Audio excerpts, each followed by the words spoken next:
La résonance de Schumann, une clé pour notre bien-être? Eh bien, pas vraiment. Aujourd'hui, nous allons explorer comment ce phénomène naturel fascinant est souvent mal interprété et commercialisé de manière trompeuse. Oh, c'est un sujet intrigant. Pouvez-vous nous en dire plus sur cette résonance de Schumann? Bien sûr, la résonance de Schumann, c'est en quelque sorte le battement de cœur électromagnétique de notre planète. Découverte dans les années 50 par le physicien Winfried Otto Schumann, il s'agit d'une série d'ondes électromagnétiques à très basse fréquence qui entourent la Terre, créées par les décharges électriques des orages. Et quelle est cette fréquence exactement? Eh bien, c'est là que ça devient intéressant. On parle souvent d'une fréquence principale autour de 7,423 Hz, mais en réalité, c'est beaucoup plus complexe. C'est plutôt une symphonie de fréquences qui fluctue constamment, généralement entre 5,5 et 8,5 Hz. C'est un phénomène dynamique, bien loin de l'idée d'une simple fréquence fixe. Je vois, donc c'est beaucoup plus complexe que ce qu'on pourrait penser au premier abord. Mais j'ai entendu parler de générateurs de fréquences Schumann.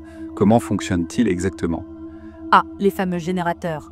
Vous savez, c'est un peu comme si on essayait de reproduire toute une symphonie avec une seule note. Ces appareils sont conçus pour émettre une onde calibrée à 7,83 Hz, censée imiter la résonance de Schumann. Mais, et c'est un gros mais, il simplifie à l'extrême un phénomène naturel complexe. Oh, je comprends. Et ces appareils sont censés avoir des effets bénéfiques sur notre santé, non? C'est ce que prétendent les fabricants. En effet, ils avancent toute une série de bienfaits potentiels. Amélioration du sommeil, réduction du stress, augmentation de la concentration. La liste est longue, mais le problème, c'est qu'il n'existe actuellement aucune étude scientifique rigoureuse qui prouve l'efficacité de ces appareils. Toutes ces allégations reposent sur des bases spéculatives. Donc, on devrait être prudent avant d'investir dans ce genre d'appareil, si je comprends bien. Exactement. C'est un peu comme si on vous vendait de l'air en bouteille en prétendant que c'est meilleur que l'air que vous respirez naturellement. L'idée qu'on manquerait de cette fréquence chez nous est une création artificielle des vendeurs. C'est un peu comme s'ils inventaient un problème pour nous vendre leur solution. C'est un bon rappel de l'importance de la pensée critique. Mais alors, que pensez-vous de l'engouement autour de ces générateurs? Eh bien, je pense que cet engouement reflète notre désir de nous reconnecter avec la nature et de trouver des solutions simples à nos problèmes de santé modernes. C'est compréhensible, mais il faut rester vigilant face aux promesses marketing non vérifiées. Notre quête de bien-être ne devrait pas nous faire perdre de vue l'importance de la rigueur scientifique. Avez-vous des alternatives à suggérer pour ceux qui cherchent à améliorer leur bien-être de manière plus naturelle? Absolument. Une pratique intéressante à explorer est le earthing, ou la mise à la terre. Contrairement au générateur de Schumann, cette pratique a fait l'objet de plusieurs études scientifiques. Elle consiste simplement à se connecter physiquement avec la terre, par exemple en marchant pieds nus sur l'herbe ou en utilisant des dispositifs de mise à la terre. C'est fascinant. Pouvez-vous nous en dire plus sur les bénéfices du earthing? Bien sûr, les études sur le earthing ont montré des effets positifs sur la réduction de l'inflammation, l'amélioration du sommeil et la diminution du stress. Ce qui est intéressant, c'est que ces effets peuvent être mesurés et objectivés, contrairement aux allégations concernant les générateurs de Schumann. Par exemple, on peut utiliser un testeur de tension induite pour vérifier l'efficacité de la mise à la terre. Cela semble être une approche plus naturelle et directe pour se reconnecter avec la Terre. Y a-t-il d'autres pratiques similaires que vous recommanderiez? Tout à fait. En plus du earthing, je recommande vivement de passer du temps dans la nature régulièrement. Que ce soit une promenade dans un parc, une randonnée en forêt ou simplement s'asseoir dans un jardin, ces moments de connexion avec la nature peuvent avoir un impact significatif sur notre bien-être mental et physique. La méditation et le yoga sont également d'excellentes pratiques pour se recentrer et se reconnecter avec soi-même et son environnement. Ces pratiques semblent plus accessibles et naturelles que l'utilisation d'un générateur de fréquences. Mais revenons un instant sur la résonance de Schumann. Pourquoi la fréquence de 7,83 Hz est-elle considérée comme si importante? Ah, c'est une excellente question. Vous savez, c'est un peu comme si on avait choisi arbitrairement une note dans une symphonie et qu'on avait décidé qu'elle était la plus importante. En réalité, cette focalisation sur 7,83 Hz est quelque peu arbitraire. Comme nous l'avons mentionné plus tôt, la résonance de Schumann est en fait une symphonie de fréquences. Le schéma de résonance montre plusieurs pics, pas seulement à 7,83 Hz. Je comprends mieux maintenant.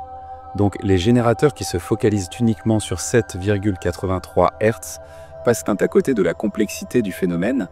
Exactement, c'est l'un des principaux problèmes de ces appareils. Ils réduisent un phénomène naturel complexe à une seule fréquence fixe. C'est comme si on essayait de reproduire toute une symphonie avec une seule note. De plus, la résonance naturelle de Schumann varie constamment, ce qu'un simple générateur ne peut pas reproduire. C'est un point crucial.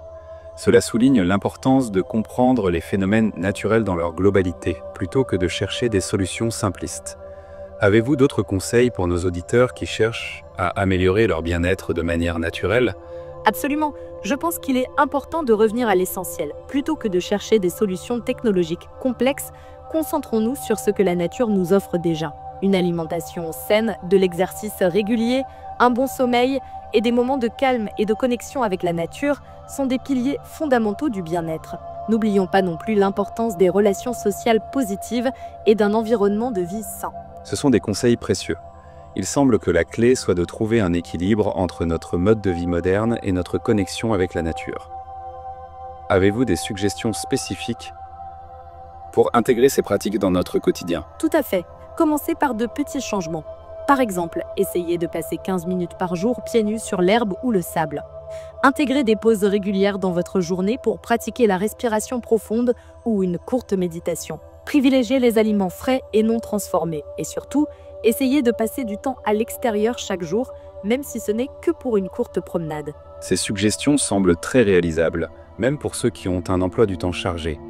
Y a-t-il des ressources que vous recommanderiez pour en apprendre davantage sur ces pratiques?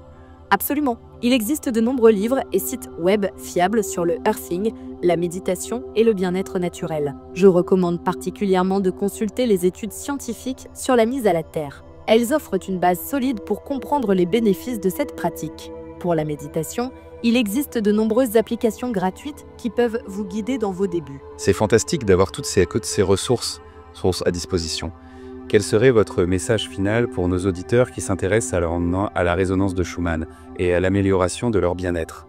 Eh bien, mon message serait celui-ci, restez curieux mais aussi critique. N'hésitez pas à vous renseigner sur des sujets comme la résonance de Schumann, mais gardez toujours un esprit critique face aux allégations non prouvées. Privilégiez des approches naturelles et éprouvées pour améliorer votre bien-être.